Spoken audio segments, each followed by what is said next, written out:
I'm actually surprised that nobody's talking about, well, at least not that many people are really talking about the tattoo he's got on his dick. I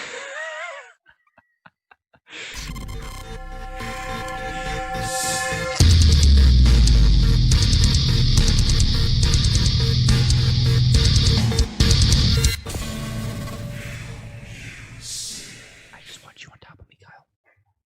Okay. Welcome to the New Music Podcast. We got your two regular jackoffs from upstate New York, and my name is Patrick. And I'm Kyle. What's up, guys? Got another very exciting week for you. Goddamn, like this has just been a crazy. Like these past few weeks have just been craziness after craziness after craziness. But I do feel like things are starting to die down just a little bit. Yeah, a little bit. Just a little bit.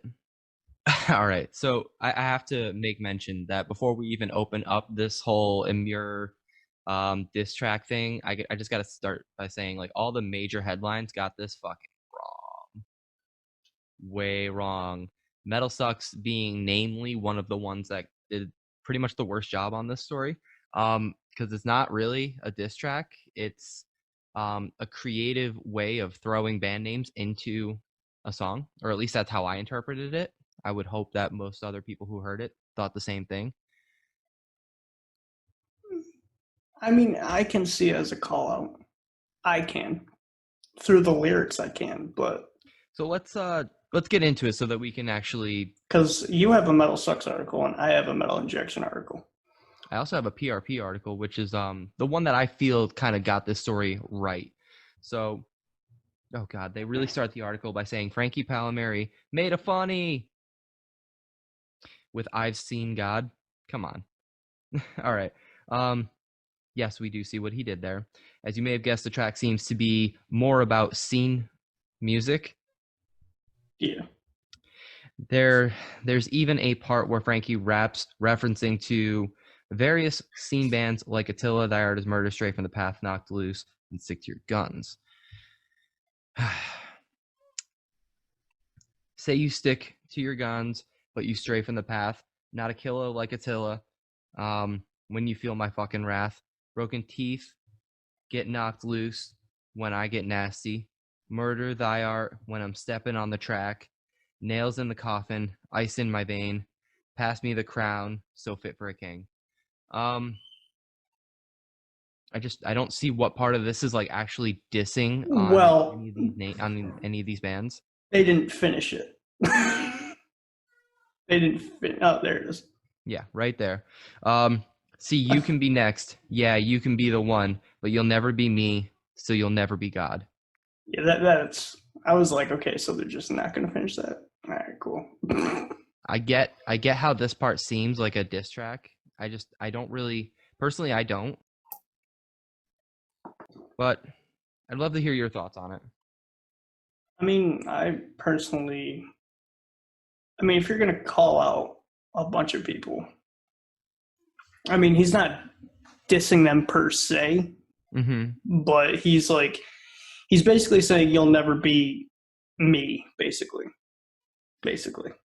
And you know what? I think that there's a healthy dose of hedonism seeped into this right here, because he definitely, especially after hearing Flag of the Beast, stuff like that. I get that, like, hedonistic, borderline satanic philosophy. I can see that, where you kind of have to worship yourself to a certain degree, but I feel like his level of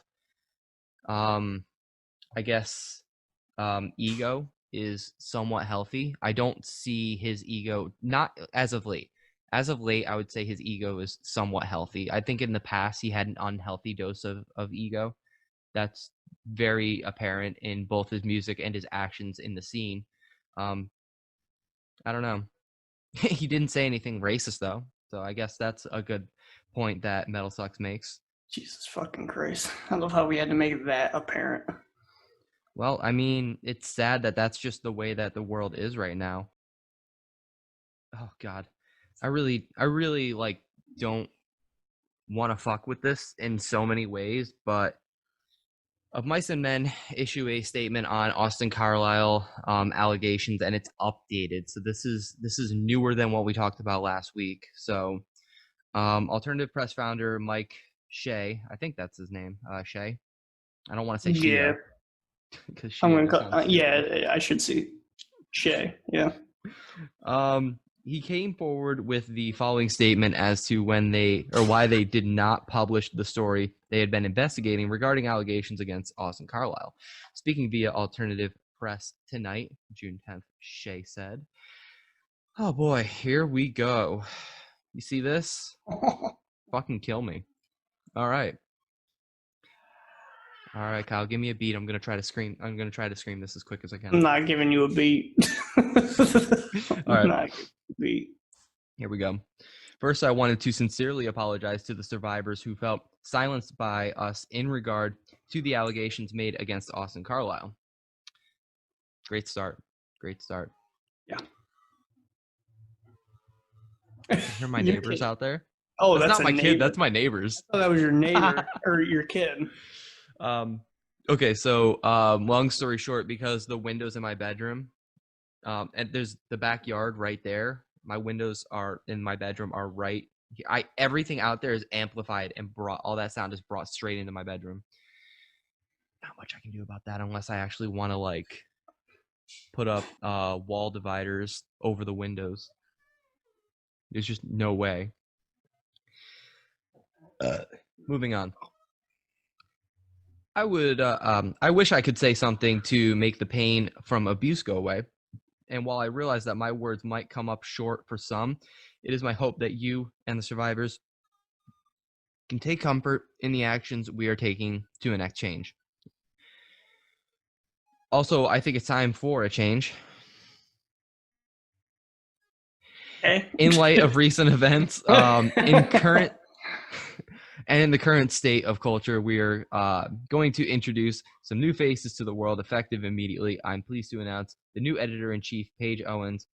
Okay, let's get past that. We're not even talking about the issue at hand anymore. Finally, allow me to sincerely apologize. we need that part.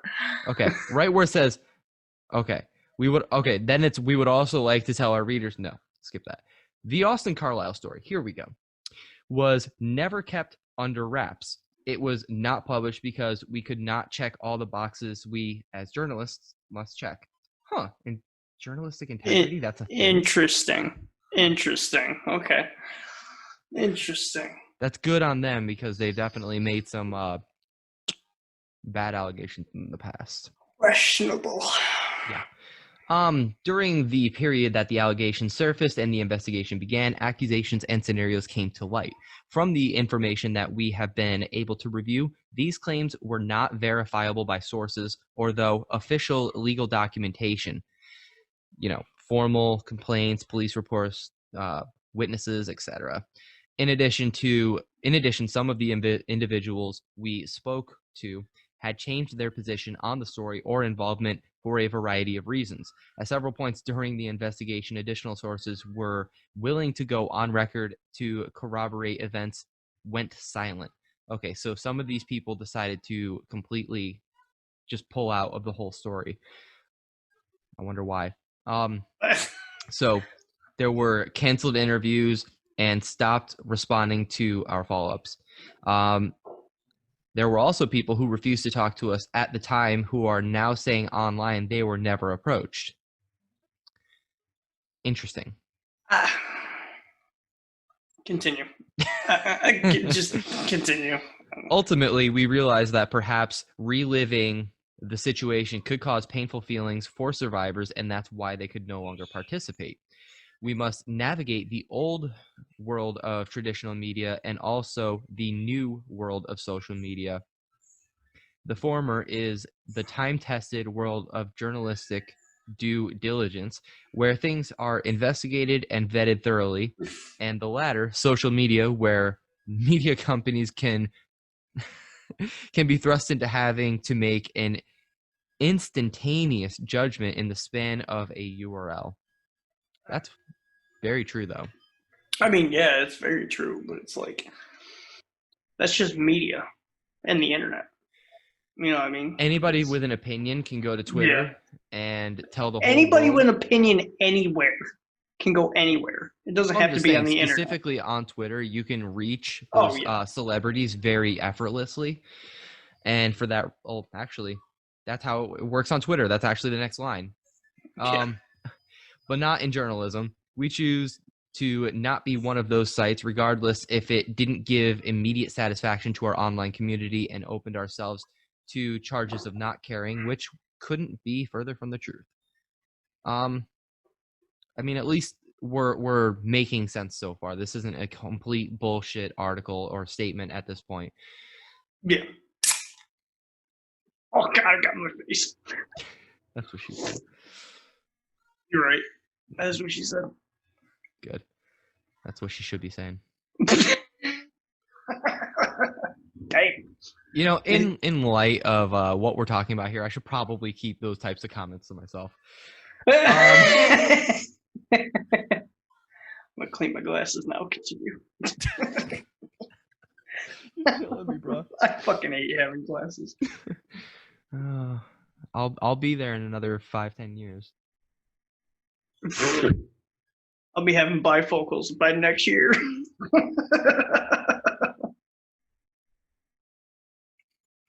Can't see shit. Bitches will be getting high just off of wearing your glasses. You lag like a shit ton. I didn't hear your insult, so fuck you. All I said was you'd be able to get bitches high just by having them put on your glasses. That's facts. Or a migraine, whichever one you want. I have put on people's glasses before that had like some serious thick lenses, and I felt like I was on a whole other planet. Like I need thicker. That's the problem. As much as I thickness. Yeah, I mean facts, but yeah, I definitely need thicker glasses, but it's not like bothering me to a point where, oh my God, I need new glasses. My glasses, I can't see without my glasses. All right, Velma, chill. Hold on, I need to stop imagining you as Velma for a hot second. Fuck off, dude. Can you just give me one jinkies? Fuck off. Continue with the fucking article. All right, so it doesn't mean that these allegations shouldn't be taken seriously, or that they are not true, or that the survivors should not be heard. When investigating serious criminal allegations, things such as police reports, documentation, witnesses who will go on record to corroborate the accusation of others, and industry people who go silent to protect their reputations can make the process difficult. And that kind of all that shit kind of goes without saying, to be completely honest. Despite what we wish were simply open and closed cases, there are many times a lot of gray areas. All right, moving on. It doesn't mean that the allegations against Austin Carlile are not true. Simply put, we didn't know all the truth, so we couldn't tell all the truth. We couldn't get full cooperation from enough witnesses at the time to get the truth. They're basically saying they don't want to be another Daily Mail or another BuzzFeed who's just going to put up a quick article. Or a TMZ. Yeah, like I get it. I get where you guys are coming from. Now, can we actually get to the part where you guys actually open up some details? Like, that's all I really want is like some details. That's all of us are waiting for, because especially me. Because, I understand like we should all be kind of patient and not completely bombard these guys with, hey, where are you with this Austin Carlile case? Yeah. Do we need to get motherfucker from the Onision? Who the fuck is that guy? I don't fucking know, but Onision is a piece of shit. But leave him alone. He's investigating Davi Vanity, an actual piece of shit. Oh my God. Fucking Christ. It's funny. We talk about him all the time. That's the worst part. What? We talk about him all the time. That's the worst part. Oh, yeah, that guy. Yeah. Well, I'm honestly kind of surprised that case has gone as far as it has. And hopefully when the Davi Vanity case is over and done with, which I cannot wait to see the end of that, hopefully we can get him on this. You know, that's assuming that this case is still open at that point. Yeah. Man, it's really weird that we're going to have basically like a journalist who specifically goes after musicians or celebrities within internet culture. Yeah. Anyway, as a result of our own lessons that we've learned over the past 48 hours and current events, we've been reevaluating and acknowledging that our roles as editors and journalists have now changed in this quickly evolving cultural landscape. We promise to dedicate the necessary resources and time to more in-depth coverage of these serious issues. Yesterday, we created a new editorial committee. Oh, God. It's just going to be all of, like, you know, the shit that we have done. Yeah. All right. Again, regarding the Austin Carlile story, we felt that we didn't have enough. Yeah. All right. Enough said. Yeah, we get it. You said that like 3 times. Thank you for taking the time to read all this. We really didn't. But it looks like we have some actual information coming up here in the form of Twitter of all sources. So, of Mice and Men guitarist Alan Ashby, this is the whole reason we came to this article, was this part right here. So we should just skip to this part. I might just do that in post. We'll see what happens. All right, whatever. We'll see how I feel about it in post. But, all right, so the post by Alan Ashby reads, absolutely disgusted and heartbroken. While I was indeed aware that there was a level of promiscuity. Dude, if you were aware, why didn't you fucking say something? You guys are the problem. Anyway, I'm sorry. I need to chill. Let's get through this before I actually have a meltdown. No, you don't. This is our fucking... No, you don't. Because I don't fucking calm down, so... I agree. It's like, if you have... See something, say something. It's really not that fucking hard. It's not that hard. Especially with shit like that. And especially, like... Obviously, it's not as bad as pedophilia, like David Vanity. But, well, I mean, still say something is what I'm trying to get at. With regards to David Vanity, it's more than just minors. With David Vanity, it's obvious. Like, well, obviously, there's more. I'm not trying to. Minors. Yeah, obviously, it's about that. But I'm just saying, to sum it all up, fucking say something. Is basically what I'm saying. Absolutely, there's no reason for you to keep this shit to yourself. Oh, fuck that. Well, I'm sure they feel otherwise, and they could probably make a strong case otherwise, but I don't. It's all excuses, as far as I'm concerned. True. As we were saying, so while I was indeed aware that there was a level of promiscuity going on, I want to make it perfectly clear I have never witnessed nor knowingly stood by any instances of alleged sexual assault regarding a former bandmate. Carrie, a Twitter screenshot from, or it looks like a response from Carrie, says, we're just as confused as to why you are speaking out now, seeing that these kinds of allegations against it have been around for quite a few years and pretty well known in the scene. I mean, she's got a point. She's got a point. I got to admit, I'm pretty late to this news. But with that said, so am I. I think we are all, I mean, I'm not saying everybody that listens to us is late, but I'm sure especially me and you in our camp that are late to it too. Oh yeah, but that's what I'm saying. I'm not saying like all of us are late, but maybe some people know, but most people don't know. So I am speaking out now, says Alan, because I'm extremely disgusted with myself for not realizing this behavior sooner. The info was out there and I didn't do the research. I had always taken his word on things, and now I'm realizing how naive I was to have done that.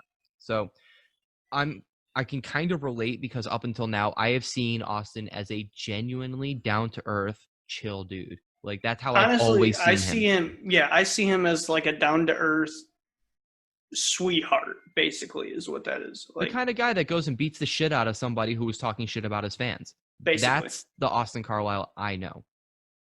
Also, there is, I will never forget fat Austin Carlile when he was still in Attack Attack. Like, that image is forever burned in my head. Like, that not the Stickly video. Actually, I think it's the first Stickly music video before they did the crabcore shit. Yeah, the original one. Yeah. But now we have the original story.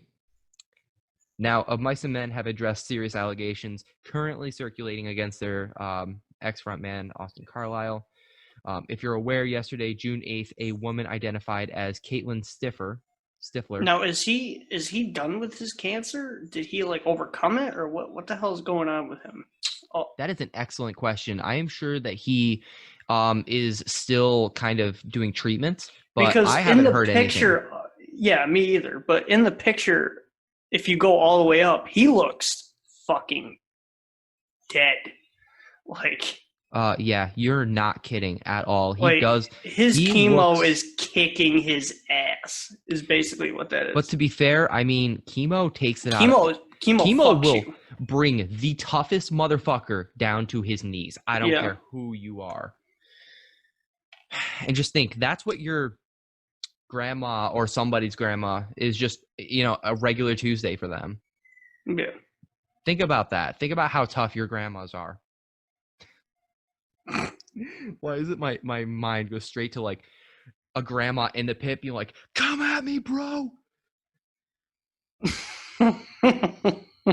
Losing my shit just at the thought of grandma's moshing. Amazing. All right.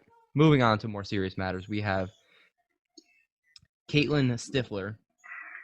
Probably no relation to Stifler from American Pie. I knew you were going to make that reference. I really hope there's no relation. I knew it immediately. Fictional character. I know there's no relation. All right. So, dear alternative press, remember when over 15 girls shared their stories with you about this serial rapist? Because I do. I was one of them. Now you want to not only share his nonsense, but you want to put his name next to Jesus. They did that? I don't think they did, but you know what? Let's continue. I don't think they did. If I find it, I'll put it in post. I'll throw it up on the screen somewhere. All right. So I personally have never seen it. That's just me. Me neither. I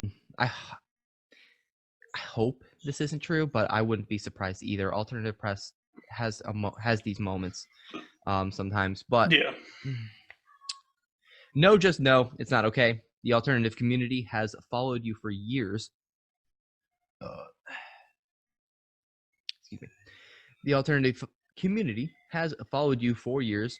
I followed your stories so closely all throughout high school and watched my favorite artists be featured by your magazine, to be contracted by you to share my story in hopes that it wouldn't keep happening to other girls. Felt like a dream. Finally, there was something I could do, considering I was told by law enforcement that there was nothing else I could hope for with no physical evidence. I never thought anyone would believe me or take this seriously. Then there was your magazine asking us to share. He not only raped girls, probably more than anyone even knows about. He was a predator seeking out underage girls by using his position in the music industry to do so. He threatened you with a lawsuit and you backed down. I get it. Who wouldn't want to be involved in that when you could just not? That was your choice, a choice that none of us had. We can't just let it go and forget. I, for one, had hoped that you would, at the very least, stop featuring him. Guess I was wrong about that. He needs canceled. Get him out of these kids' faces who believe he's a good person deserving of recognition. I am like... Now, obviously, there's a lot of like context to that because can anyone actually verify that he threw a lawsuit at them? Exactly. Like just that last pair, not the one that says hashtag, the hashtags, but the one above that paragraph really fucking irritated me. The whole he not only raped girls paragraph? Yeah, like that one, because it's like, it's terrible to say, like, I really want to say he doesn't do this. I really want to say he doesn't do this. But it's just, that would just fucking... Oh it's my like God. I said. It's like I said in the previous episode, or whichever episode we had talked about this in. I think it was the last episode. You're right. I think that this will create a ripple within the music industry and cause us to be more divided than we already are. Because especially in the metalcore scene. Exactly. Especially in the metalcore scene. Because there's already so many cases out there of band dudes just, you know, being pretty much sexual predators just like this. And we already have this stigma that like hardcore guys go after underage girls. It's not something that we can even like joke about really, because like it's such a prevalent thing. Yeah, it is. And I hate that for our industry. I hate that for our scene. So I hope to high hell that this is not true. But if it is true, he deserves to face his punishment like any other sexual predator does. Oh yeah, and just think about it, because like he had to leave Mice and Men for cancer. It's like, what the fuck kind of hand have you been dealt with? You know, in 10 years they're going to be writing a story, the inside scoop of Austin Carlile, everything you need to know about this tragic story. And if he wins this case, they're going to paint it like that he was falsely accused, and on top of already having to leave his band for cancer treatments. And you know what I mean? Like, I can see that happening, especially like it'd be really fucked up, because I've seen a lot of things happen where it's like, oh, this shit actually happened, but we're gonna like praise him on, like, you know. But I'm hoping, I'm like dead ass, I really hope this is not true. I really hope this is not true.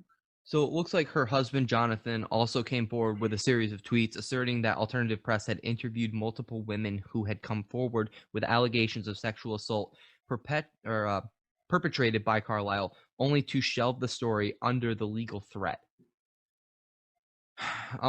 The allegations in question appear to date back several years. So if alternative press has already known about this for years, first of all, why are they just now coming to this? Yeah, there has to be a reason.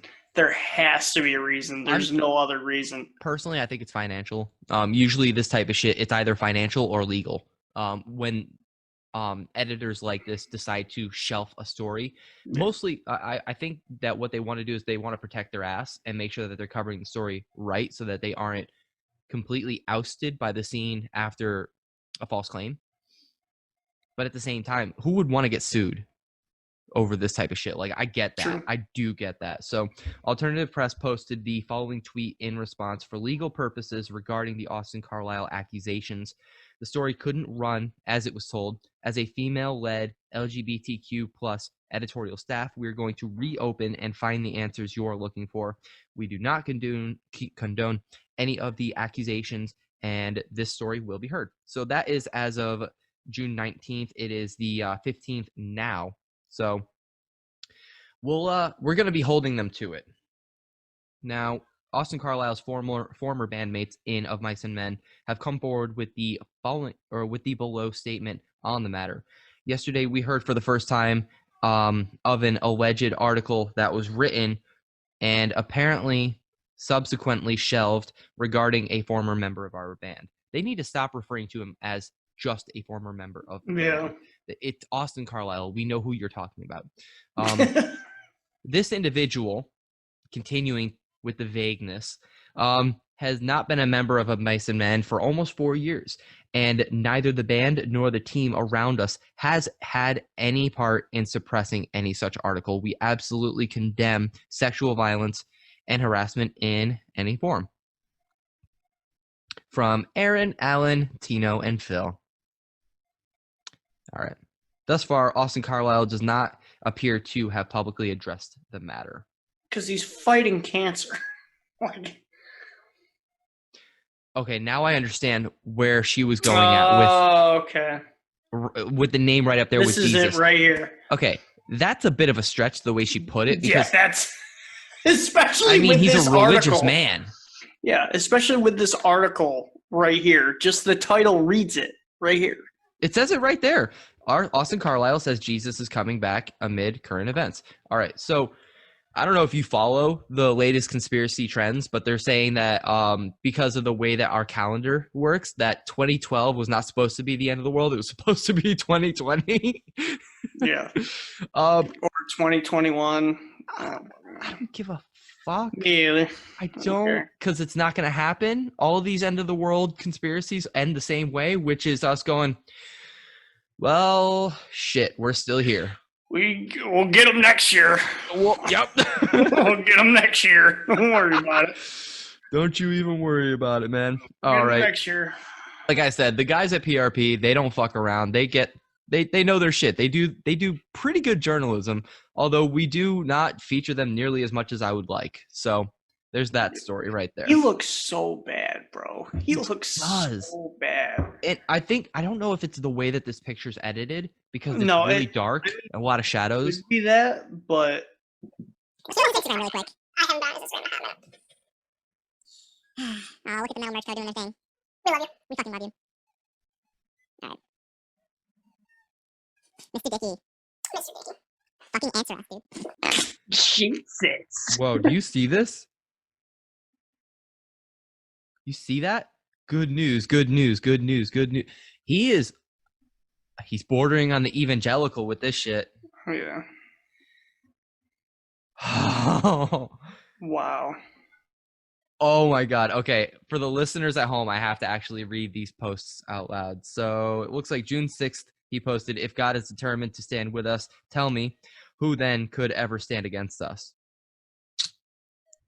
My grace is always more than enough for you, and my power finds its full expression through your weakness. May the God of hope fill you with all joy and peace as you trust in him, so that you may overflow with hope by the power of the Holy Spirit." I think I'm going to put behind me some like choir music to go with this. I mean, oh my God, they're all just different. They're all Bible different. verses. Like, yeah, because like I can see why he gets like stupid religious, because he's fighting cancer. I mean, fuck it. I know exactly. At the same time, it's also all posted on June 6th, which isn't too long after the accusations really started up. I think it's an interesting coincidence. Especially with that one. Most important of all, continue to show deep love for each other, for all covered multitude of sins. I'm glad that you clicked on that when you said that. Uh-huh.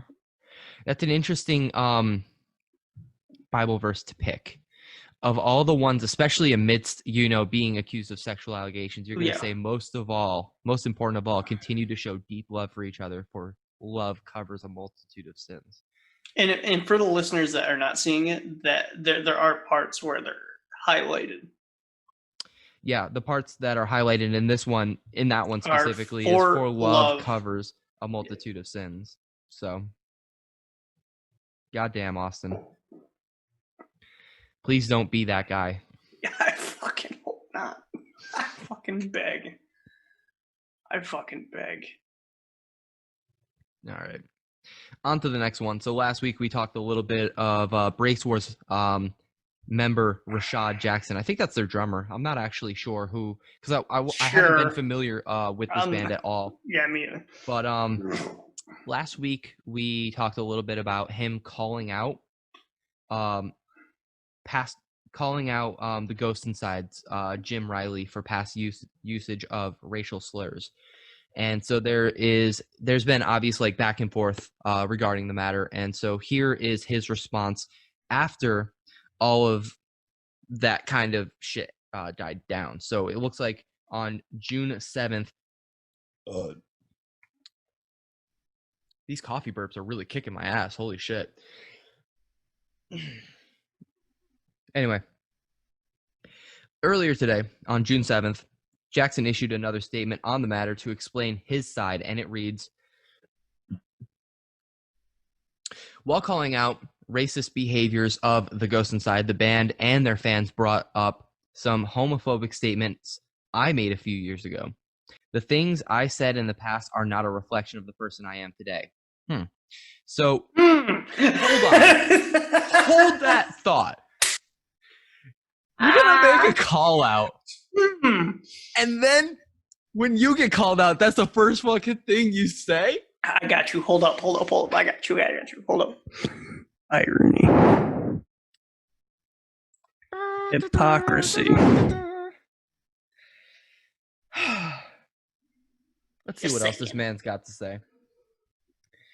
I had to unlearn some of my behaviors when it came to the language I was using, and I am aware of how harmful these things are. All right. Took you long enough.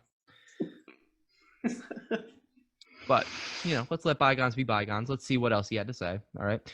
I was called out personally by friends at the time about that behavior. I was held accountable and changed my behavior as a result. Those aren't things I'd say at this point in my life, especially with the knowledge I've gained over the years, the friends I've made, and the respect that I have for people in the LGBTQ plus community. I'd like to sincerely thank the people who called me in and helped me grow. So I like that part. I do like that part. Yeah. You kind of have to acknowledge that you fucked up, because I think that that's an important part of growing as an individual, is knowing when you fail, acknowledging when you fail, and not being afraid to fail.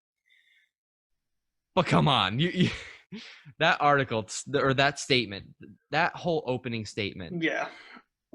Hypocrite, basically. All right. As you've already said, that past behavior does not invalidate how I feel about what the ghost inside and Jim Riley did. And it is clear that the ghost inside and their fans combed through my past tweets in an attempt to deflect from their racism. The situation is about a white person calling a black person the N-word as if he was a slave back in 2015. Because according to what many sources have said, there was a hard R on that. Yeah. And I still don't think that that's ever gonna be acceptable, ever. No. Ever. So why is this still a thing? I don't know. No.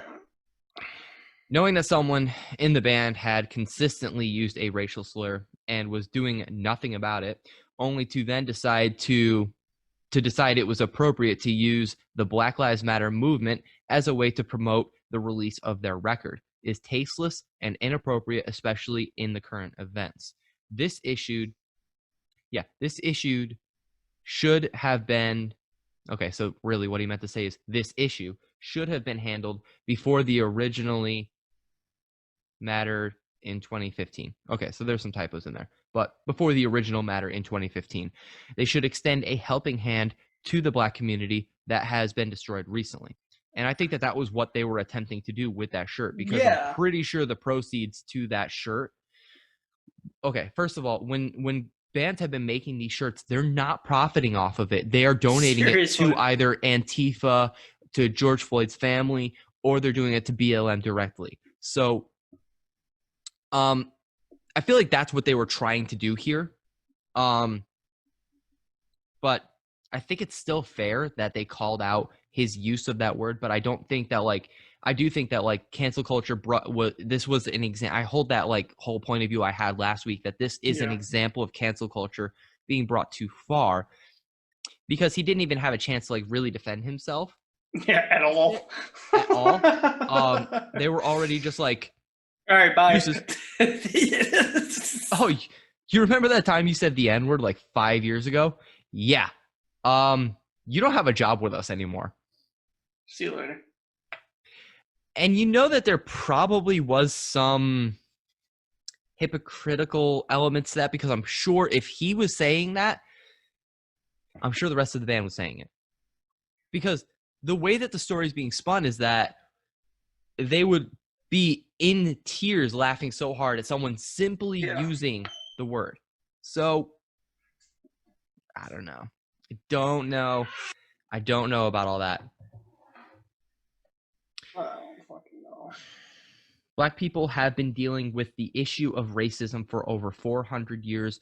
No one should ever forget that, overlook that, or excuse anyone for speaking in such a way. In my recent years, I've learned the need for, here's a fucking word, intersectionality. Let's get a fucking dictionary on that one. And we're back. Hope you missed us. All right. So after looking into what intersectionality means, the interconnected nature of social categorizations, such as race, class, and gender, as they apply to a given individual or group, regarded as, goddamn, I can read. I'm the one that's good at reading here. Okay.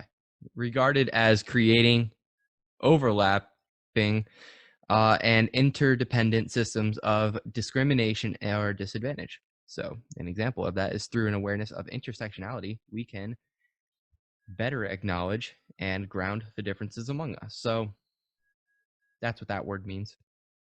You're welcome, guys. Anyway, there's your weekly English lesson with the New Music Podcast. Now, let's continue. I've learned the need for intersectionality when it comes to the fight for liberation. I'm striving every day to be a better man. If my use of harmful language has ever affected you, then people know you can reach out to me and we can have a conversation about accountability. I do ask for some patience when it comes to a response, as this is a historic but also painful time for me and my community.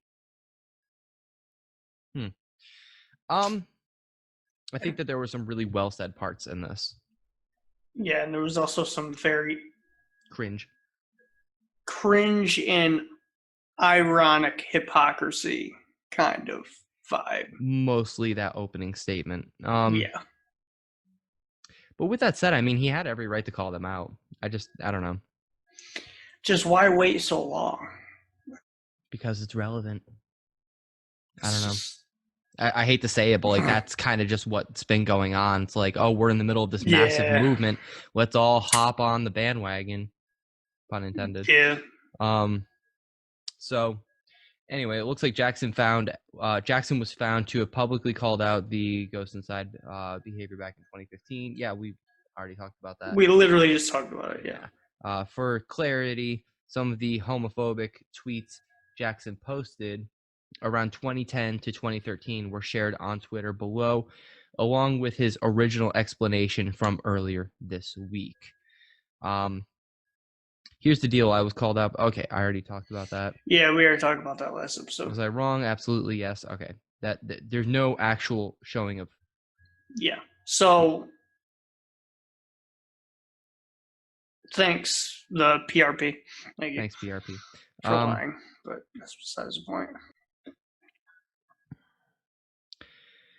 In any case, that is the whole story there. That is his newest statement regarding all of that. What can we take away from this? I think the big one is don't be a piece of shit. That's like the big one. Thanks for taking my line, Pat. Oh, I did. You did. Right? You right. Don't be a piece of shit. It's not that hard.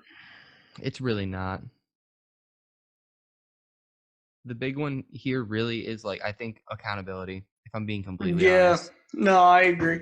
I like that he was honest. I like how he was like straightforward. Like we're all fucking human. It's not like famous people are not fucking human beings. We're all human beings. It's just we all make mistakes. Like I get it. I've personally made mistakes. I know that for a fact.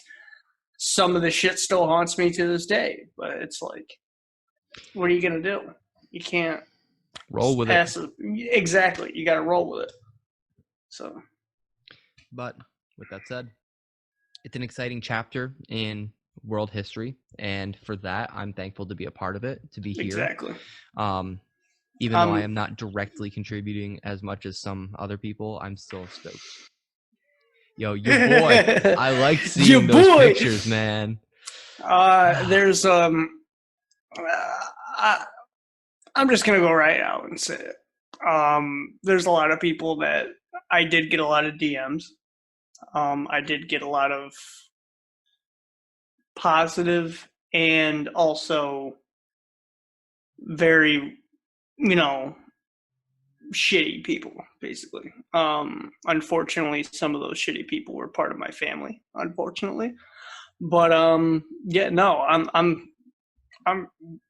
this podcast is equality, basically. Oh yeah. Like, come on. I mean, as much as two white guys talking about metal can be about equality, I think we've made it pretty clear that we support the Black Lives Matter movement. We stand against all cops are bad, because that's pretty fucking straightforward.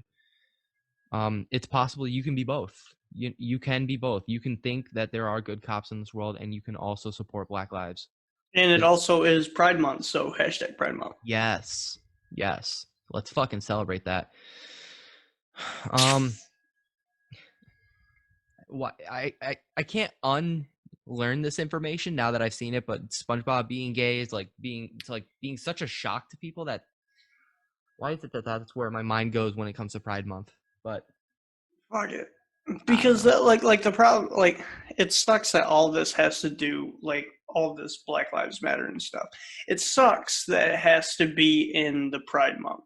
I mean, it does, but it doesn't. You know what I'm saying? And with that said, I do think that the LGBTQ plus community did a really good job of passing the baton, so to speak. They let them have this. They didn't let them, nobody overreacted and was like, why'd this have to happen? No. They were all why'd this have to happen on my month? Ridiculous. My people are suffering too.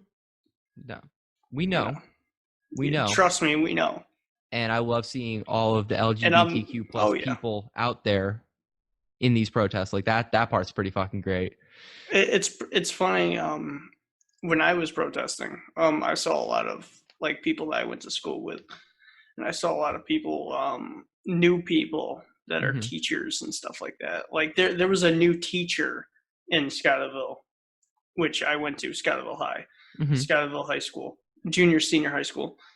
I've never met the guy, but he's Egyptian, like moi.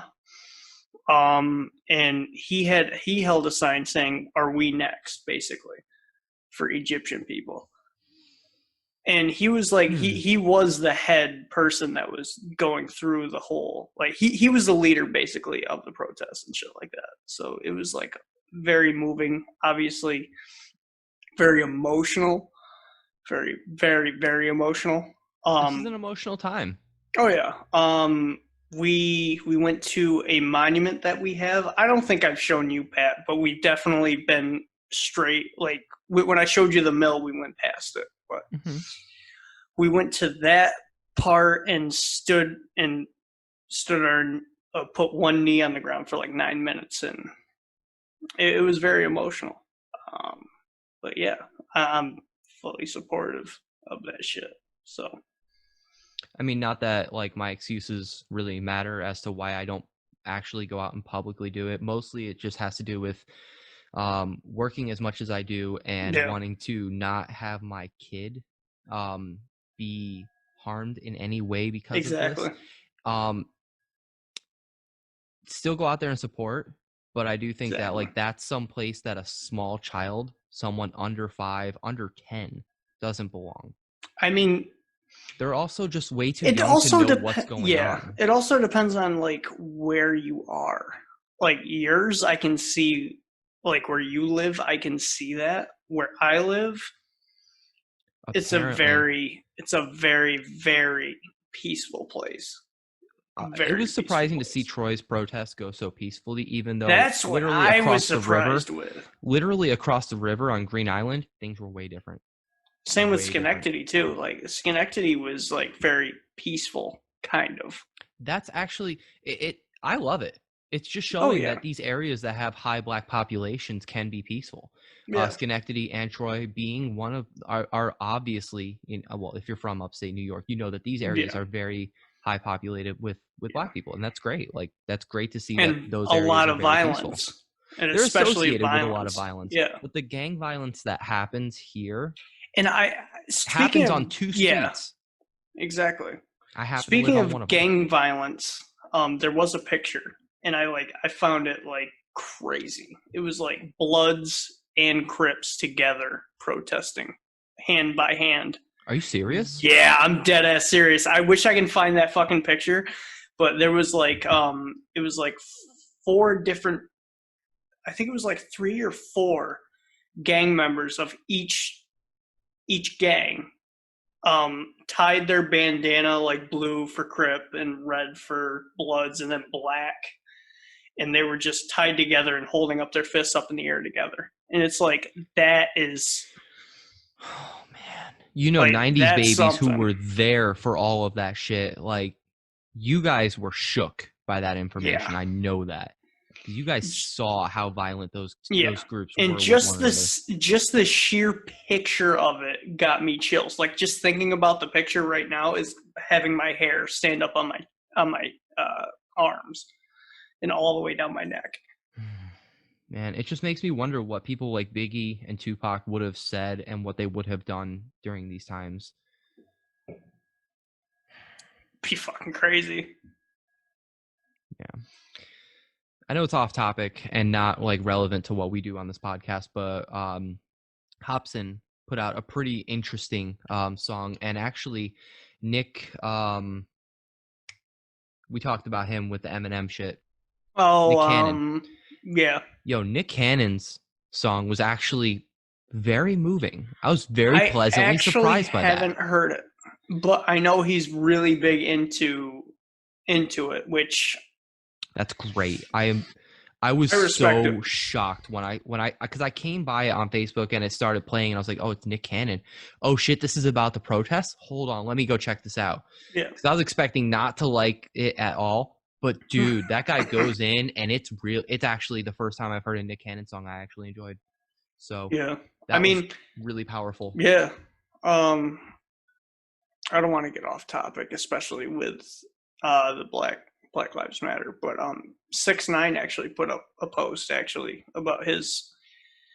Not really? About and it wasn't about Black Lives Matter. That's why I said I didn't want to get off topic. Mm-hmm. I enjoyed it actually. I think it's called Trolls, I believe. It has Nicki Minaj in it, which she can leave, but that's besides the point. I'm not surprised that their fan bases would kind of mesh together kind of well. But like I said, I don't want to get into it, but it's not bad if you get rid of Nicki Minaj because she's a fucking disgusting human being. But a literal potato. Yeah, and literally made out of plastic. But that's besides the point. It's not bad. But anyway. Continuing with Black Lives, but definitely Machine Gun Kelly has really been into this shit, which I like seeing him in the media for this shit. I like seeing that. It's really interesting seeing the feedback. Especially like when I sent you, if you guys haven't heard, he made a cover of "Killing in the Name of" by Rage Against the Machine. Rage Against the Machine, and what you said was. It was just constructive criticism, basically. Okay, so my comment and I wanted to go forward. I wanted to go forward on that, in my opinion, but continue to what you said, because I can't remember what you said. It was something about... almost word for word what I said. Okay, go ahead. What happened when I heard that cover was the same way I felt when I heard the Paramore cover, which was that I felt very disappointed in his vocal performance. Right. For a lot of reasons, it's cool just to see him making rock music. But you said, like, I can't remember what word it was. It was like, you said a word and it like, oh my God, what the fuck was the word that you said? It was, like it didn't, it was basically what you said. Basically what you said was he didn't like feel it, basically is what you're saying. Basically what you said. It was like, it was kind of dull. He wasn't putting his full potential in it is what you practically said. I can't remember. It was a while ago that I sent you that too. And you're looking for it. I can tell from your face. And I wanted to go on that real quick. Don't worry, I'll fix it. Oh, the word I used. Okay. So what I said was that, so everything he covers is just so flat. No goddamn energy at all. Right. And my opinion on that hasn't changed. No, I wanted to go on to being flat and what you said. In my opinion, the original song was flat. That's just my opinion. I feel like he could have done more energy, Rage Against the Machine, in that song. So I think it's perfect because he sounds exactly like the fucking singer because he seems flat. And you know what I'm saying? I can see why he wanted to be like that. So that's why I think it's a perfect fit because I didn't feel the energy when I first heard the actual song. In my opinion, I feel like it could have been better is basically what I'm saying. I think what most people gravitate towards when they listen to anything by Rage Against the Machine is not really the political message or the lyricism at all. People pay attention to Tom Morello playing guitar. That's what they listen to Rage Against the Machine for mostly. But if you you're know a what I'm fan, saying you too. It's yeah. like the singer's flat. I'm not going to pull up the article, but Tom Morello has been kind of very troll-like lately with people who didn't understand their message. So that's something that you can scroll through Twitter for if you want to go check that shit out. But putting all that aside, I just wanted to put that out there. I don't care for his voice in rock music. I'm just excited that it's being brought more to the mainstream. We're seeing more punk music in mainstream than we ever have or I shouldn't say ever, I should say in a long time, especially now with the fall of Vans Warped Tour. People aren't getting exposure to as much punk music. And so that's kind of cool. I like that. He also said he's in the studio right now. He tweeted out today, actually. I think it was like 11 hours ago. Man's hard at work. I will give him that. The guy does put his work in. I just don't really care for his vocal performance as a rock artist. I think that is what is kind of flat for me. But when he raps, dude, he has that shit down. Like I'll give him that. Let's get back into some more metal news. So since his fail, Buddy Neilsen calls out Attila's Chris Fronzak over his adult film content. Now, see, it's funny because we actually commented on this, or we posted on Instagram. Made a post about this on Instagram, and it's like, I just think it's funny, like and he shared it on his story. It's like, why are you guys covering this now? He's had this for almost a year or two. I want to say he's had it for a while. I don't know exactly when he started it. I just know that when we found out about it, we did our due diligence and we made, our snarky comments about it and such, which, I mean, looking back on it, who fucking cares? The guy's getting fucked. All right. He's recording it and he's making money off of it. I don't think it matters at the end of the day if you're into that and everybody's consensual, everybody's getting paid. Exactly. Where is there a problem here? And he's also been fucking porn stars for since his divorce. I mean, the guy's been well known for his sexual behavior. I don't know. He's pretty well known for that. This is nothing new. It's just, it feels a little bit weak, to decide that you're going to call him out and call him what he calls him as we get further into this article. So the OnlyFans, before we get into this, how do you feel? Because I want to personally, how do you feel about OnlyFans personally? So where I stand with the whole OnlyFans thing is that I think that it is going to start to normalize passive income through prostitution. I think that's kind of like, I think that's what this wave on social has kind of become. It's kind of normalizing the idea that you can sell yourself online anonymously and it's less creepy for some people. I think that it is, I have no problems with it. I'm actually very cool with it. It's something that, if you had asked me 5-10 years ago, I would have been probably pretty open about doing it. Right. Now, not so much. Because everybody in their fucking mother has a fucking OnlyFans right now. And I think that what's cool about that is that it's showing people that literally there is a market for every body type, every ethnicity, every sexual orientation, every weird kink you may or may not have. It's out there and somebody will pay for it. This isn't news. This is kind of the way the world's been going for a long time.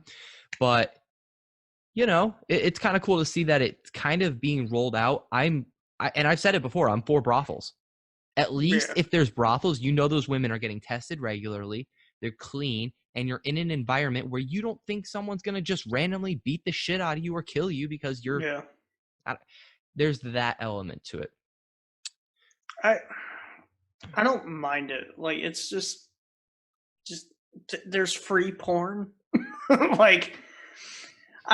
sorry. But with that said, I mean, YouPorn pays their same with Pornhub. Performers. Same with Pornhub, everything. Like, it's just I don't know, bruh. I just don't like. Why pay for porn when it's free? Like it's because now here's the thing: when you're like I using OnlyFans, understand. you're directly Yeah, paying the person rather than through ad revenue. yeah, The exactly. website pays them because It's that's how just that shit works. it's just like, yeah, I understand. Oh, I want to see this person naked. Just only this person. Like, okay, I understand that, but I don't know how to explain it. I mean, I don't mind it. It's just like, why does everybody and their mother need one right now? Like, Well, what you'll see is that some people will keep it going and will oh yeah, maintain a profitable business through doing OnlyFans, which is great. I support that. If you're happy, everyone's consensual, there's no yeah, problems. You're getting exactly. paid. But you'll also see a lot of people kind of like in the midst of this whole quarantine bullshit. I kind of Yeah, had a feeling you'd see more people on OnlyFans because people yeah, got to make money. A exactly. lot of people are out of work right now. But you're going to see that like things like podcast bands and things like that. A lot of people are going to rise up out of the woodworks and start these projects that these passion projects that they've had that they just, for one reason or another, had an excuse to not do it, that are going to start it now. And then a lot of them are going to drop once quarantine's over, once Yeah, right. coronavirus is over. A lot of these people are going to realize, oh, that was fun, but that was just something I wanted to do then. Yeah, exactly. I think that you're going to see a lot of that too. So, but And let's get into. hopefully this goes over Franz's OnlyFans, because there is a little detail right now specifically that he put on his Snapchat, which I'm curious to see if this is pointed out in this article. But let's So continue. hold on to that little seed. Yeah, That that's why we'll I bring it up at said the end of let's the just article, continue. because I have a interesting reveal that I want to point out. That I will point out at the end. So anyway, so it looks like Neilsen took to the internet. It says this morning, but this was days ago, to apparently condemn the music industry for not taking issue with Fronzak and some of the content he's been sharing. Again, I think it's sad that people want to shame him for this. This is another one of those bullying moments in the industry. That's kind of sad. So music industry, like you all still support Fronz, and he is literally having women dress up like maids and clean his house while he shoots porn, literally. Want to do something meaningful? Stop supporting bands with scumbags in them. Do more than just tweet about it. I love his fucking comment. His fucking comment is like, damn, that guy sounds pretty fucking awesome to me. That's a great response, Fronz. I love you. All right. We fucking love you, Fronz. So here's the thing, like, he's paying these women the same way that, like, porn works. He's paying these women the same way that, like, you would pay performers. So I don't really see what the problem here is, because, like I said, it's all consensual. Yeah, exactly. Now, if we find out otherwise, you better fucking believe we'll have something else to say about it. Yeah, so don't quote us on this. Right. So, because to the best of the information that's being presented currently, everybody appears to be consensual and everybody appears to be getting paid. It looks like a regular business, as far as I'm concerned. And then you've got comments like Mark's comment right here. Looks pretty consensual to me, and would be pretty dumb to post all about it on socials if it wasn't. And I have to agree with that. Like, why would you be so open about it if it was non-consensual or obviously abuse? Of course it is. Wasn't even my idea either. 2 of my girlfriends asked to come to my house and dress like slutty maids and make content. Why would I ever say no to that? Exactly. Who's got the problem here? Like, I don't know. Like, come on. Rocky Emerson, I was actually just checking out her content not too long ago. So I like her stuff. She's a pretty interesting performer. Oh my God. Look, if you guys have been listening to the podcast since the beginning, you know I'm into porn. Like, I've got no problems with all porn. of us are. We all watch it. Like, and it's interesting though, because you're gonna see a lot of incels come out who have a problem with this shit, but they're also the next person to go on and watch this shit. Exactly. Like, Oh my god. The hypocrisy in this fucking episode is amazing. Anyway, so her statement is apparently you're not allowed to be a sex worker and make music because sex workers are bad people. Just because you get paid to fuck doesn't make you a bad person. It doesn't make you retarded either, which I've also seen a lot of that going around. Yeah, you have to be retarded to work in porn because that was your last resort. It's interesting you don't see the stigma with people in the military or people who are cops because that's a last resort for a lot of people. Yeah, right. Anyway, Buddy Neilsen goes and responds with, "That's not what I said. I've had issues with him before. My point is people who support him while he is trying to make porn where women clean his house. You can make porn that empowers women. That's all I'm saying." Then why are you pushing this issue? If you've had problems with him before, why are you pushing him with porn? Like, because he's looking for any angle he can. Yeah, exactly. He's looking for anything to grab. Like, oh, I can make him seem like a piece of shit for porn. Like, fuck off. Like, come on. Having sex with people on camera is apparently very shameful, and you should be disappointed with yourself. I don't know, man. I don't even know who this guy is, but he sounds like a fucking Senses idiot. Fail. That's what's disappointing to me about this is I like Senses Fail. I fuck with their music pretty hard. Although, admittedly, my favorite stuff by them is their acoustic stuff. Right. But let's get into some more of this. I do porn, and made porn is fun to make. Please don't speak on subjects you have no part in. Does it really take a sex worker to fucking actually put this shit? Oh, God. What else needs to be said? All right, hold on. Now he's going to say all the outrage against alternative press is totally justified and right. Okay, this has to do with what we talked about earlier with the allegations leveled against of my cement frontman, Austin. Oh my God, it's all coming into a circle. I love it. This episode comes full circle, man. All right. All the outrage against alternative press is totally justified and right. All the music industry people trying to score points by looking like they actually care and not just trying to score easy points by dunking on them is lame. You didn't care when they did a million other things. I'm sorry, but if you get dunked on, it's not lame. I'm telling you right now. I don't think there's anything lame about it. No. And the man goes, the guy's got a lot to say about the Austin Carlile situation. Of course he fucking does. Continuing to reply to his own tweets on it. So, it looks like it's a continuation off of what he said before because basically. Twitter only lets you type 180 characters. So it says you didn't care when they did a million other things or refused to support the other victims through this whole Me Too movement. Yo, that Me Too movement was like 2 years ago, right? Years ago. Why are we still talking about it? So, yeah. All right. Where were you to stand up against all the other abusers? Just because this is an obvious and easy move doesn't make you a better person. Also, fuck alternative press. They have a long history. Checker history. I do get what you're trying to say, though, because we kind of made a similar comment that before they haven't always been they've kind of fucked their facts a couple of times in the past. Yeah. And they have new editors. So who's to say that won't change in the future? Yeah.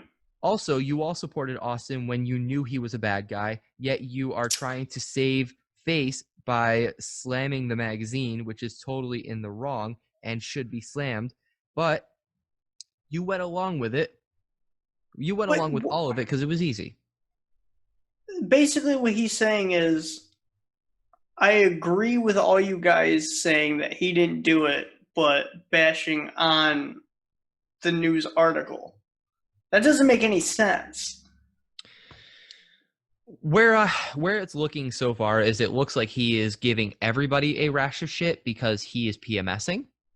That's how I'm seeing this, is he's PMSing and scolding everybody. Somebody give my man's a tampon. Give him a Motrin. And a tampon. Yeah. But what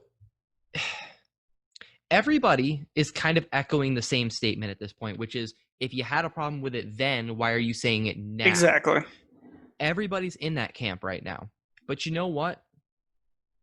That point of view only gets you so far because you're still shitting on the people who have something to say. So, let's see here. It's really easy to take to the internet and yell about things. Support women by empowering them, support women by signing them, support women by demanding equal pay, support women by being a good person when no one is looking. So if that's the case, where were you during the Me Too movement? Because I would be curious to see what you were doing when all that was going down. But that's not the topic of today. The topic of today is this article.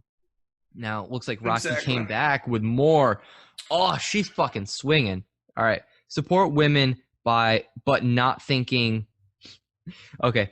Support women, but not thinking being a sex worker makes them or anyone they shoot with a scumbag. So that was a very well said statement. You can still support women by supporting sex work. Yeah.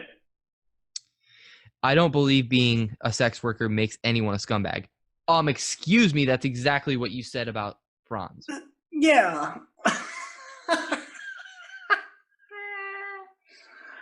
Oh my god. All right. And then the next tweet is, so why is Fronz being called out for doing it?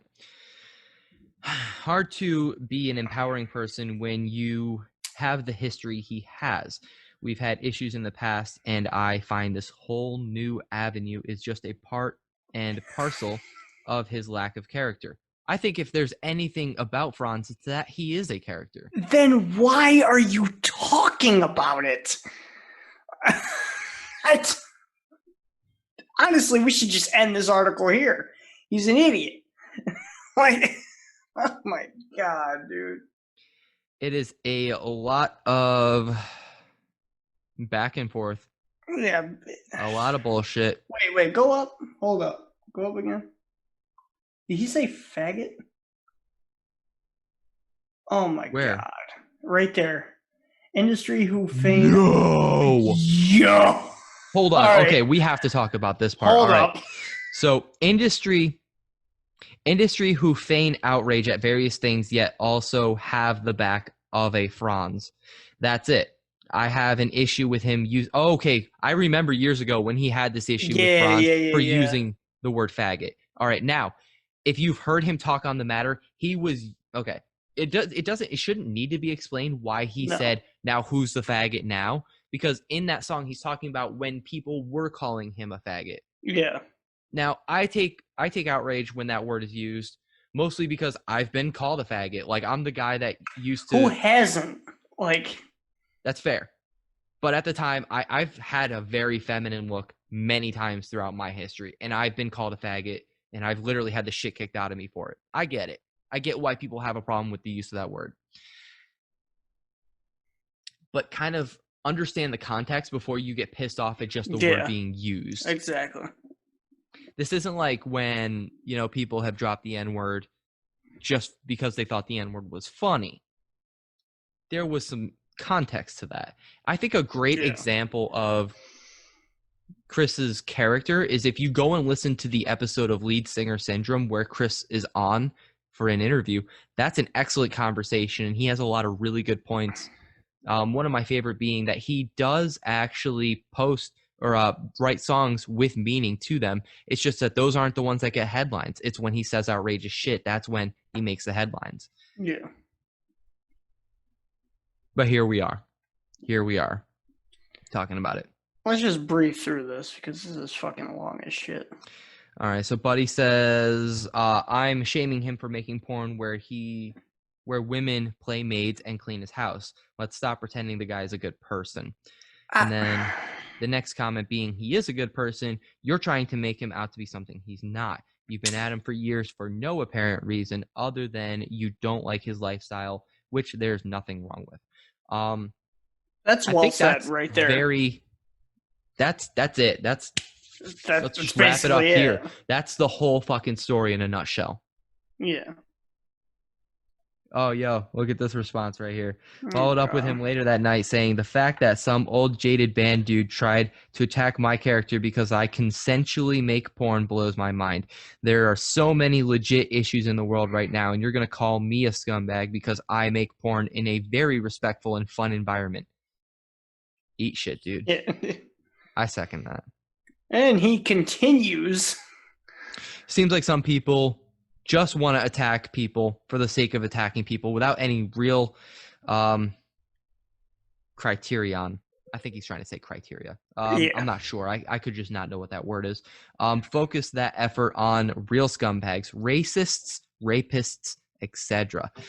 Calling people out without any authentication whatsoever is disrespectful to real victims, and that sucks. Facts.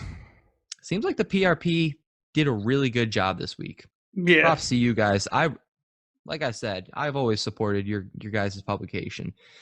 So yeah, Fronzak and Neilsen have a long-running feud dating back to 2014 where he took issue with the homophobic slur, as we talked about. So that's the story. Yeah. So did the article exactly mention what you thought they were going to mention? No, actually. Basically when he started it, it was all for him, basically. He also has 2 OnlyFans. One's free and the other one's paid. But the one that's paid is actually going to BLM now. Oh, cool. Yeah. That's actually pretty dope. That's actually, it's amazing that that's not talked about more. Because it's something good that Fronz is cutting. I know, because all news sources thrive on the negative shit. But I'm actually surprised that nobody's talking about, well, at least not that many people are really talking about the tattoo he's got on his dick. I'm just saying, like, he's got a fucking... I personally wouldn't get a tattoo on my cock, but... Considering where he has it tattooed, though, I am positive that is the least painful part of your dick you can get it tattooed on. But still... that guy's got balls. If you get a tattoo on your dick, any tattoo, I don't care. But still, the man's got a lightning tattoo or a thunderbolt tattoo, I don't know, on his dick. If you want to see it, you gotta sign up for his OnlyFans. That's all I can really say. I got curious the other night. I didn't pay for his OnlyFans, but I found a site that I will not mention where I got a hold of those nudes. They are leaked. They are. I'm sure there's going to be more of them as time goes on. Oh, yeah. And the whole world will see his slightly above average penis. So yeah, there's that. Now, shall we move on to some other weird ass stories that we've got for the episode? Because these, like, some of these are like kind of cringy. But the next story I have for you is a little interesting to me. So, first of all, I've never heard of this band, Premonitions of War. Yeah. Never heard of them. With that said, it looks like their guitarist was arrested with almost $2 million in cash. That's a lot of fucking money just to be rolling around in your car. Yeah. Just a little bit. Little bit. Sorry. Read this article already, so this is going to be an easy one for me. But it looks like Michael Gayton, I'm going to just assume that's how you say his name, guitarist and co-founder of the defunct metal/hardcore band Premonitions of War, was arrested on Wednesday, June 10th, after police discovered nearly $2 million in cash in his car. According to KHGI, Gayton was pulled over for a minor traffic violation on Interstate 80 in Nebraska. For undisclosed reasons, the police officer became suspicious and asked for permission to search the Chevy Silverado pickup truck. Now, along with other, the officer, along with other deputies, ultimately discovered the nearly $2 million. I know you can't see, but the microphone's kind of blocking the cat. Oh, he's trying to get up on your shoulders right now. He is on my shoulders right now. So, like, the brim of my hat is, like, pushing. Oh, every other episode is a cat cast, I swear. There he Oh, is. there he is. There he is. The man of the hour. I can't turn my head.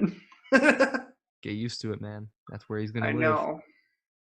So looks like they found that nearly $2 million of currency, American currency, of course, hidden in duffel bags in the rear of the truck. So I'm assuming it was in the truck bed, or either in the truck bed or in the that space behind the seats. Yeah. Hard to say exactly where the rear of the car is, because in a Chevy Silverado, it could be the seats in the back, or it could just be empty space. Yeah, it depends on what model of Chevy Yeah. Silverado you have. Yeah. So, Gayton, age 42, a resident of Ohio, was subsequently arrested and is reportedly being charged with felony transportation and possession of illegal currency used to facilitate the purchase of illegal narcotics and money laundering. In conjunction with the Department of Homeland Security, federal charges are apparently pending. Launched in 2000, Premonitions of War released several records over the next 5 years, including material with both Victory Records and Metal Blade imprint black market activities. Let's move on to the next article we have ready for you, which is why Body Count's Cop Killer is still officially unavailable nearly 30 years after its release. Oh, fuck. I'll tell you why without having to dig into this article, and that's because the title of the song is Cop Killer. Yeah, exactly. The man plays a cop on TV, and yet he still makes content like this. So it comes as no surprise to me that it would be hold on.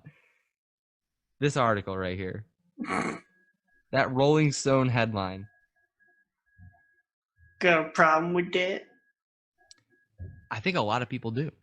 All right, so is this going to be a long article? Kinda. Yeah. All right. Let's get back to the top before my phone shits the bed, because Metal Sucks and their 20 million ads. All right, who are we putting on blast today? Okay, it looks like it's by Metal Sucks, so this is by the people. All right. When Body Count released their self-titled debut in 1992, it opened with an intro called "Smoked Pork," in which frontman Ice-T shoots a LAPD officer, and concluded with the proper song "Cop Killer," about naturally killing cops. Cop Killer became such a source of controversy that it drew criticism from such prominent political figures such as President George H.W. Bush, Vice President Dan Quayle, and Al Gore's wife, Tipper Gore, which I still to this day think is one of the dumbest names I've heard in a long time. Yeah. Co-founder of Parents Music Resource Center, PMRC for short, as I'm sure we will continue to mention throughout this article. Although the drama surrounding the song boosted album sales, it reportedly exhausted Ice-T, who eventually told the band's then label, Warner Brothers, to remove it from future pressings. It was replaced with a thrash cover of Ice-T's solo song, Freedom of Speech. It also inspired at least one attempt to copycat the controversy, the rapper Paris Bushkilla. Never heard although of that one never really took off. Surprise. All right. 28 years later, however, with the Black Lives Matter movement moving full steam ahead and protest music back on the charts as a result, Rage Against the Machine is finally on the charts again. That's another one of those. That's another article headline that I just didn't feel like made the cut for us for this week. But there is still no official way for fans to experience Cop Killer. It's not on official streaming platforms, and it is not on current CD pressings of the album. Fans can hear that track down and fans can hear if they can track down and purchase older editions of the album or via YouTube, but that's it. This despite the fact that the band still plays it live. In fact, according to setlist.fm, it's Body Count's most performed live song. And And I will Understandably so. agree because Mayhem Fest, they were there and they did perform Cop Killer. Mm-hmm. That art, though, there's something cringy and like PlayStation 2 vibes about that artwork, though. Facts, especially Right? PlayStation 2. I definitely got those vibes on this image right here. So why is the song still absent from streaming services? Billboard recently investigated and came up with, well, not much. Great, let's make a whole fucking article out of, well, we didn't find that much. Great, you guys are killing it. All right, so it should be there. It absolutely should be there, says Ernie Cunningham, also known as Ernie C., longtime guitarist of the band and fronted by rapper actor Ice-T. Some of the kids that are out there protesting, they're 30, 31. They were newborns when this was going on, what we talked about 30 years ago. We're still talking about it. The report goes on note that Ice-T owns the masters for body count, but can't or won't explain the decision to keep under lock and key. Neither Ice-T nor his manager, Jorge, would comment for his story, but Jeffrey Wise, former Warner Brothers production manager who is now an artist manager, speculates that Ice-T didn't need the cop killer image anymore. The rapper was just starting his mainstream acting career around the time he pulled the track from the album, first in movies like Trespass, and then on a 20-year run as, ironically, a cop in Law and Order. So I can really imagine Ice-T doesn't want to think about 1992 that much. Yeah. I mean, it makes sense. Yeah, it really does. And of course, you can read the entire Billboard story where that little red word here is, but we're not going to go there. We still don't really know. Thanks, guys. You're fucking killing it. I hope you're enjoying that ad revenue we just gave you. So, how do you like this article, Kyle? How do you like this one? I saw it come up a bunch of times, not even on Metal Sucks or any. It's just, I saw it on the news. It's like, Cool. yeah. I don't want to give it much more than, oh, this is kind of cool. All right. Yeah. So, doesn't really need to be said, but I personally can't fucking stand NASCAR. It's just never been a thing for me. Me either, honestly. Let's drive in a circle for 4 hours. Cool. But I recognize that it's a sport and deserves some respect. But we're going to talk about NASCAR today because apparently Bubba Wallace, NASCAR's only black driver, is coincidentally a sick metal drummer. That's kind of cool considering that I'm sure almost every NASCAR soundtrack has been country music. I don't know, so I can't really comment. Just an assumption. I could be wrong. If you have any evidence to say otherwise, please drop it in the comments below or send us an email at NUMUSICPodcast.com or DM us on Instagram because those are all the easiest ways to get a hold of us. So it looks like Daryl Bubba Wallace Jr., the only black full-time driver at NASCAR's highest level, made history this week when he almost single-handedly forced the racing league, whose fan base leans heavily conservative, to ban Confederate flags from its events. That's cool. Yeah. That's fucking dope. So Wallace kicked off his one-man protest wearing an I Can't Breathe Black Lives Matter shirt before a race in Atlanta on Sunday. He then called for NASCAR to ban the offensive symbol, which it absolutely is an offensive symbol and needs to be taken down.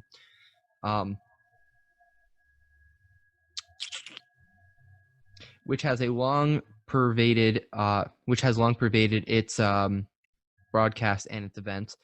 In a CNN appearance the next day, the league took quick action to ban the flag on Wednesday, and later that day, Wallace drove on an all-black #Black Lives Matter car at a race in Virginia and finished at 11th.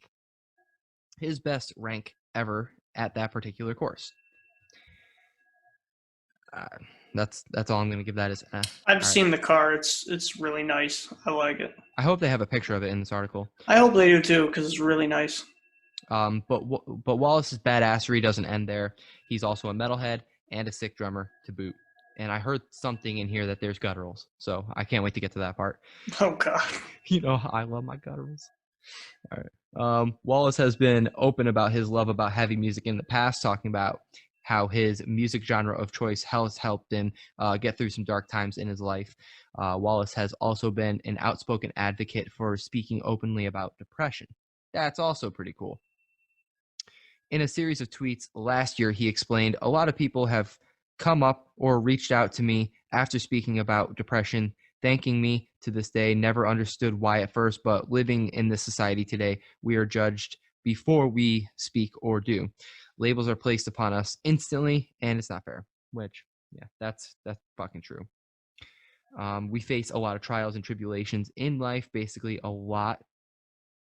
We all have different ways of dealing with them. My mother always tells me, this is just another chapter in God's plan that has been written out for you. I believe that 100%.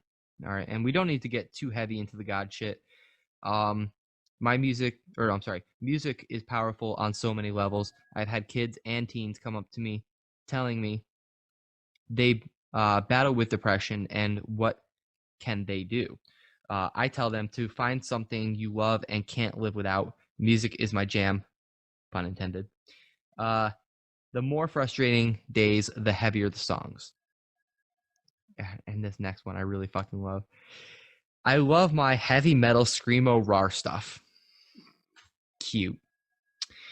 Some of the best messaging has come from my type of music. I could go on and on. Moral of the story is, find something you love and nobody can take that away from you. Indulge yourself. Let it take you away. We're all made different. Let it be. So that's cool. And the latter is a quote from Death's Hand by Amity Affliction, which I'm not really too keen on them, but that's besides the point. Yo, they even fucking said that. Anyway, but at least he's not listening to Godsmack and Stained, you know. Yeah. It's bordering on real shit. Wallace even publicly made fun of his fellow NASCAR driver Ryan for listening to Nickelback. Dude gets it. And Wallace's roots in metal go even deeper than that. Here is a quick video. So let's actually open that shit up.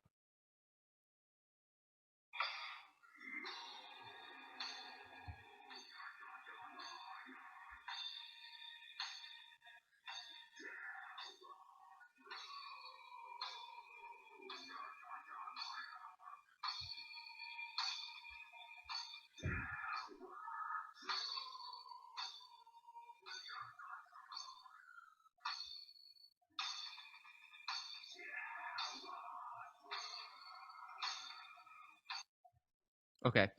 I have to agree with the next part where it says, while haters are going to hate and try to claim that the beat that Wallace is playing is relatively simple, it is. It is a relatively simple beat.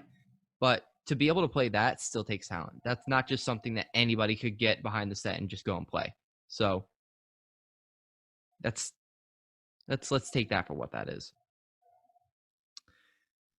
And apparently there's a Fuse feature video filmed in 2016 as well, where Wallace talks about utilizing Metallica, Avenged Sevenfold, and North Lane to music to pump him up during races.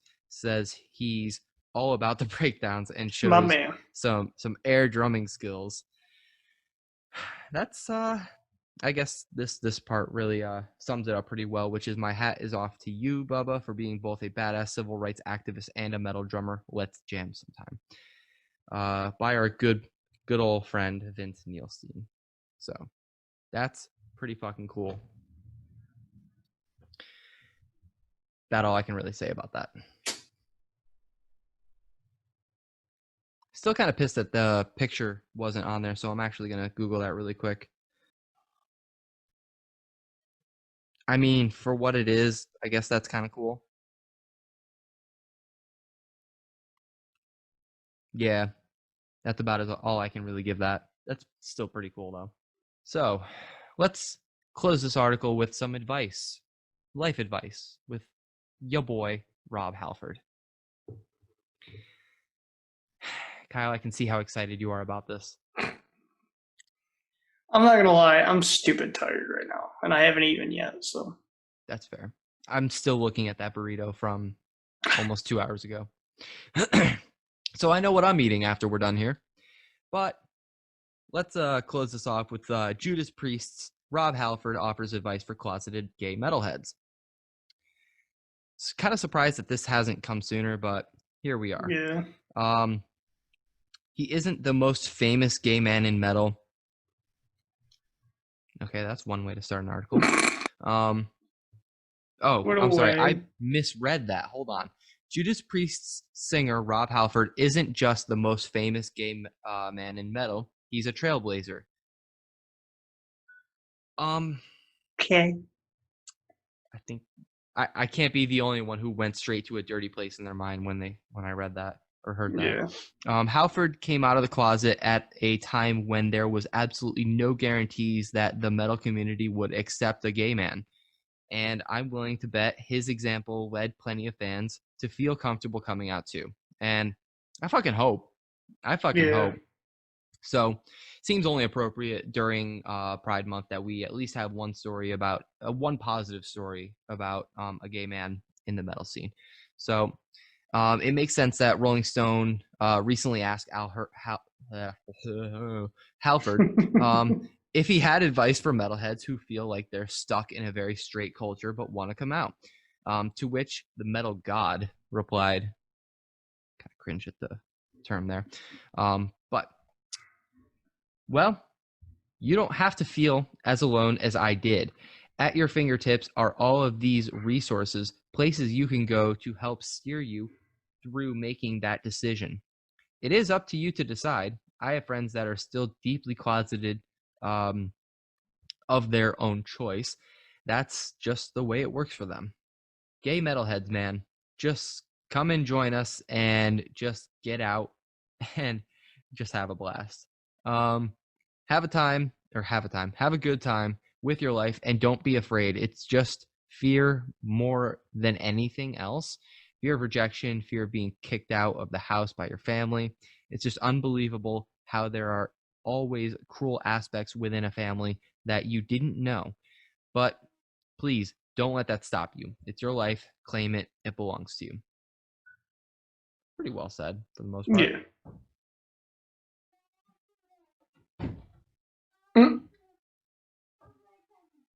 You better hurry this article up. He pissed. You hear him yelling, "Open this door." Yeah. That's my boy. Elsewhere in the same interview, Halford discussed what he learned coming out as a gay metalhead in 1998. So, I learned that you've got to let yourself out of the cage and you can't live your life for other people. To come out into what was at the time, and still is to a certain extent, a very alpha male dominated experience. And that's no disrespect to the great female metalheads. It brought me a lot of peace and helped me in my work more than anything else. If you're still in the closet, you can't really focus on life and what you're here to do in life when you've got that shadow hanging over your head. Black it out, smash it down, burn it, tear it apart. You're entitled to live your life as a human on this planet on your own terms. You can read the entire interview there, or Halford's autobiography, Confess, which comes out September 29th. That's there's a plug. There you go. Go check out his book. That comes out September 29th. But yeah, there it is. There's that life advice you really wanted. I guess this wraps things up. Thanks again, guys, for tuning into the New Music Podcast. Your two regular jackoffs from upstate New York. How, if they've made it this far, what are they supposed to do, Kyle? Subscribe. Hit the fucking crowd kill the fucking bell button, like, comment, share to anybody. I don't give a shit. Help us get 3,000 followers on Instagram, please, for the love We're of God. damn close. Damn close. Follow us on, or like us on Facebook, and DM us whatever. Feel free to DM us on any of the shit. Facebook, Twitter, Instagram. We will respond. We're just two regular jackups from upstate New York who just do this for fun. So I'm stoked that anybody checks this out, let alone people in the industry. So that's always great. We also have some big things coming as well that we haven't talked about, but it'll come. All right. Now that I'm done doing the quagmire nod, yeah, if you already aren't checking us out on YouTube, you can see our ugly faces right up close and personal, as well as check out the articles we're reading as we're reading them, because your boy finally figured out how to do that. And why don't we just close it while we're at it? Let's just close that article. We're done with it. You know what to do. Do the shit, and we'll see you next time.